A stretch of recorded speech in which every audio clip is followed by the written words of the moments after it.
Today, we're diving into a really fascinating paradox: how a country that's famous for its peaceful neutrality is also, secretly, one of the most fortified places on Earth.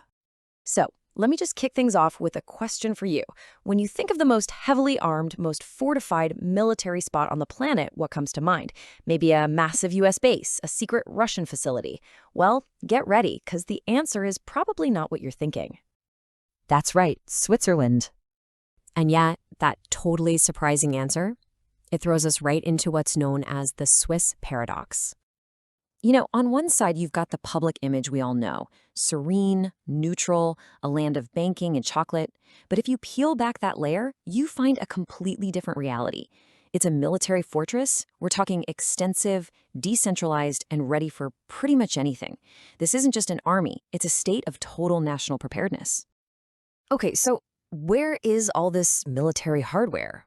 I mean, you don't exactly see tanks rolling through Zurich, right? Well, that's the absolute genius of the Swiss strategy. It's all hiding in plain sight. Get this. We are talking about more than 15,000 concealed military installations scattered all across the country. And when I say concealed, I really, really mean it.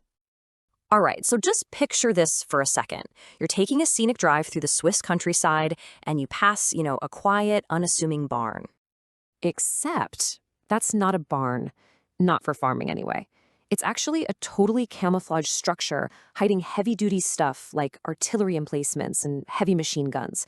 They're just seamlessly blended into the landscape. Okay, or what about an idyllic alpine chalet? The kind you see on a postcard, nestled peacefully up in the mountains? Well, you guessed it. Looks can be deceiving. That chalet, it's really a fortified bunker, another incredibly clever gun emplacement. And this isn't just a one-off thing.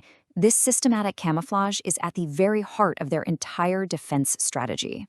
So where did this whole idea come from? Well, it all goes back to this core concept called the national fortress. It's a defense theory that's been around since the late 19th century. The main idea was to basically turn the entire Alpine region into this impenetrable network of strongholds that could repel any invader. And listen, these aren't just blueprints sitting in a drawer somewhere. We're talking about massive, real-world strongholds. Places like the Gotthard Military Fortress, Fort Arolo, and Fort Furkels, they all work together to form this insane, layered mountain defense system. But the strategy goes so much deeper than just a bunch of hidden forts. It's literally woven into the fabric of the nation itself. This is a country that is, and I mean this, always ready. I mean, this preparedness is built right into the country's infrastructure. You've got roads and bridges that are literally rigged with explosives ready to be blown to block an invasion. Some of their highways, they're actually designed to double as military airstrips at a moment's notice. And here's the kicker. Every single household has access to a civil defense shelter. It's just total top-to-bottom preparedness. And it's not just about buildings and roads. This readiness extends to the people themselves. See, Switzerland operates on a well-trained militia system. What does that mean? It means citizen soldiers keep their service weapons right at home. Defense isn't some far-off thing the army does. It's a shared responsibility for pretty much everyone. So all of this, it brings up a really fascinating question, right? What's the result of this culture of extreme preparedness? And that leads us to our final section, an armed peace. Because here's the twist.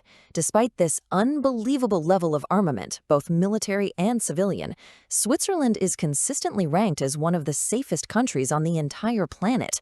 We're talking exceptionally low crime rates. And hey, if you want a number to back that up, the source material we're looking at points out that in 2017, your risk of becoming a victim of a crime there was a minuscule 0.3%. I mean, serious crime is just incredibly rare. Now, this is interesting. The author of our source material, they draw a direct line between this culture of defense and this amazing safety record. They argue, and I'm going to quote this directly for you, it's almost as if weapons themselves aren't the inherently evil problem people think they are, but rather the way they are managed and respected within society. So it's a really powerful perspective, right? Linking this long tradition of well-regulated armament directly to societal security. The Swiss model is it's a fascinating case study, and it leaves us with a pretty big question to chew on. Does true safety come from this kind of total preparation, or does it come from a different kind of societal trust? Definitely something to think about.